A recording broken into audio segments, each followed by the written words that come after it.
Eto, bumalik na si Coco mga kalapatis, meron siyang dalang balahibo.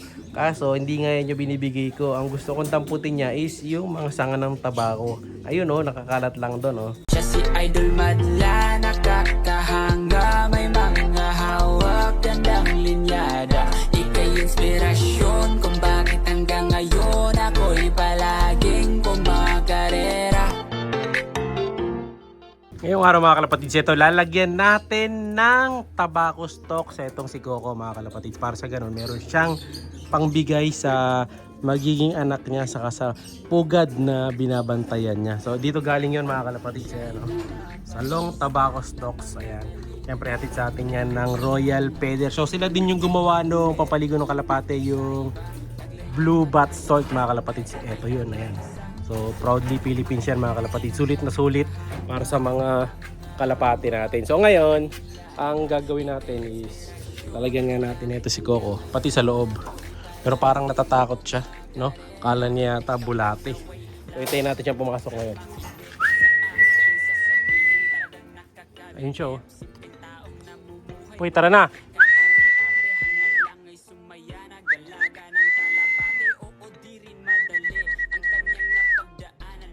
So ano natin sana ngayon, paghahakutin natin siya ng pugad para doon sa mga itlog niya. Although alam ko malapit na mapisa ito eh. So, lagyan ko rin yung pugad niya para medyo masanay na sila. Ayan, pasok tayo dito. Buti na lang ngayon, umaraw na mga kalapatid sa wakas. Unlike nung mga nakakaraan, talagang ang lakas ng ulan. So, ayan. So maganda to mga kalapati kasi kontrahanip siya. Tapos sakto-sakto sa mga kalapati kapag naghahakot ng pugad sila.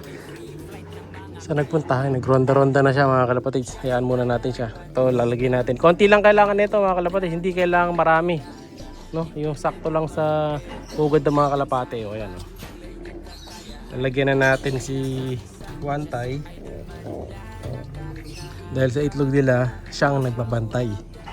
No? Si Coco, wala pa. Hindi pa pumasok mga kalapatids. Yung hahakutin niya, wala pa. Ako saan nagpunta yung ibon na yun.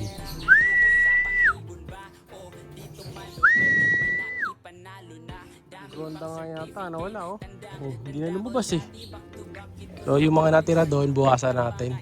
Ang kailangan niya yata mga kalapatids, ilang piraso lang.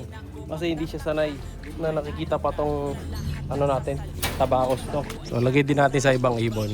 Pagtira natin si Coco yan. Lagyan natin yung ibang ibon ko dito. So, sakto to kasi marami nga akong ibon, marami tayong binibreed. So doon natin malalagay ito. Kontrahanip na ito. Kukumbine natin dito sa pugad ni Japan. Pero try natin dito. Tingnan natin kung kukunin nila. Okay, dampot boy.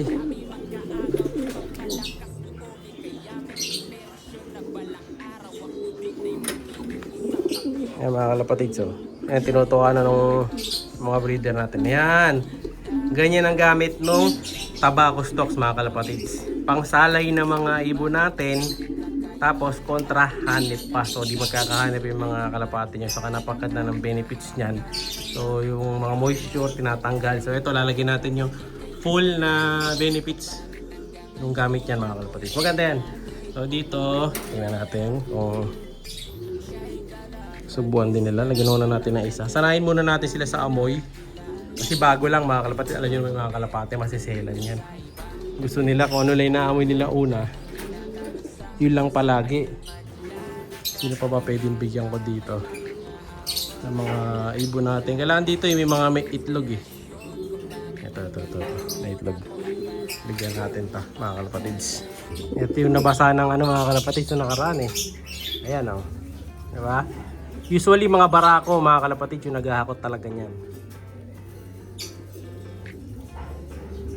Ayan, sumusubo na niya, oh. Di ba? Ang gandang tingnan. So, si Coco, pumasok na ba? Wala si Coco, hindi pa rin pumapasok yung asawa niya. Ayun. Asawa na niya yung may hawak ng tobacco stalks. Nagparonda na si Madla to. Sumabay na si Coco yata doon. Si Coco, nakita mo? Nalipad pala si Coco, mga kalapad. Ayan siya yan. Oh. Hintayin natin bumaba. for now, ibigay pa rin natin to. Hindi ko kasi mabuksan tong isa mga kalapatids eh. Yun! Bumukas din. Ayun, ligyan natin to.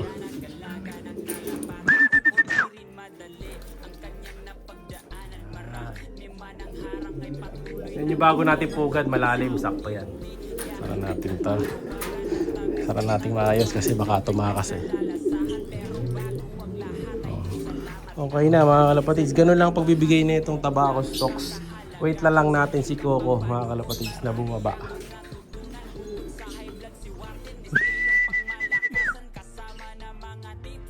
Ayun, daming rumuronda mga kalapatids. Hindi ko lang alam kung sa atin lahat yan.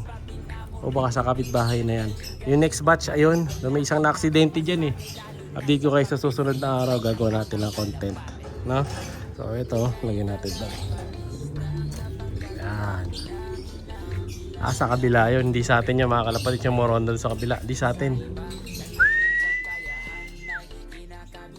Hindi ko umuwi siguro ako mga kalapatids. So pinaronda ko kasi siya kanina bilang paghahanda nga para dun sa paparating na winter race ng PRC. Doon tayo madalas lumalaro.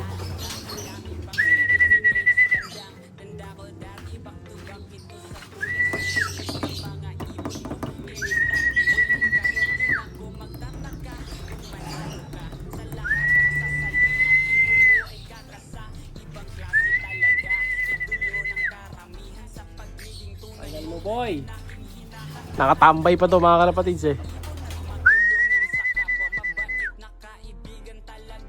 Pero mabuti yan para tumibay ang katawan niya sa ronda. Doon siya nagpunta, pambira. Ang hinihintay natin si Coco mga kalapatids. So eto yan mga kalapatids. Ayan yung tobacco stock. So nandiyan na rin yung mga compound sa kung paano gamitin mga kalapatids. Ayan o. Hindi ko lang sure kung anti-lamok din to mga kalapatids. Pero yun ang gusto kong malaman eh. Ayan, ang dami nito. Pag binuksan nyo yan. Yan o. Sakto-sakto sa mga ibon mga kalapatids. Marami-rami tayong pugad na malalagyan nito. No? So yung mga susunod na gagawin kong pugad, so may kasama na kagad ganyan. So ganito gagawin natin. So, pugad. Ayan. Tapos dahil basahan ang gamit ko, ayan, pala to. Basahan, tape ko, saka ko papatungan ngayon ito. Ayan o. Ganyan lang, matipid lang mga kalapatids. Ano? Saktong pang ibon. Diba? So hindi na sila masyado mag-aakuto. Sana effective to para sa lamok. Kaya nga tayo nagkaroon nito, panlabang ko rin talaga to sa lamok eh. Kasi nga malumok dito sa akin. So sana naging effective sa atin to mga kalapatids. So tatry natin. So update ko kayo sa mga susunod na ano dyan. Resulta. Yung paglalagay natin yan sa mga pugad. Eto, bumalik na si Coco mga kalapatids. Meron siyang dalang balahibo.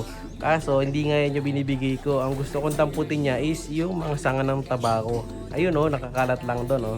So, tingnan natin kung dadamputin niya to. Pero may dala siyang balahibo. Ayan, gusto niya ipasok. Galing niya sa, sa ronda. Nagdala pa siya niyan. Matalang pinaglagay ko na sila sa pugad ng tabako. Mas maganda kasi yun dahil kontra insekto nga mga kalapatids sa hanep, ganyan. No? So tama-tama para sa mga ibon natin, saka protektado yung mga young birds.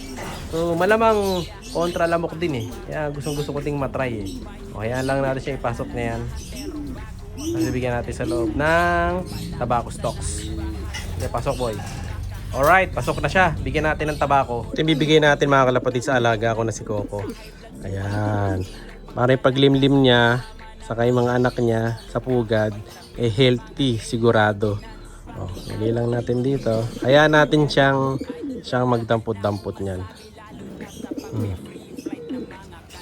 Ayun, gustong-gusto mo yung balahibo na yun. Yabang mo ah. Tatanggalin nga natin yan. Ayaw mo pambigay ah. Yan na yung kunin mo. Yan, yung mga down-down dyan. Yan! Sa wakas, nadali mo rin, boy. Yan ang bigay mo. Tobacco stocks. Yun, oh. Ipunin na niya sa pugad yan. Update ko kayo sa susunod na video kapag nalagay na niya lahat yan sa pugad nila. Ayun, yung babae nilalagay na. Ayos, di ba? Siya'y kalapatistang napakagaling na kinakilala.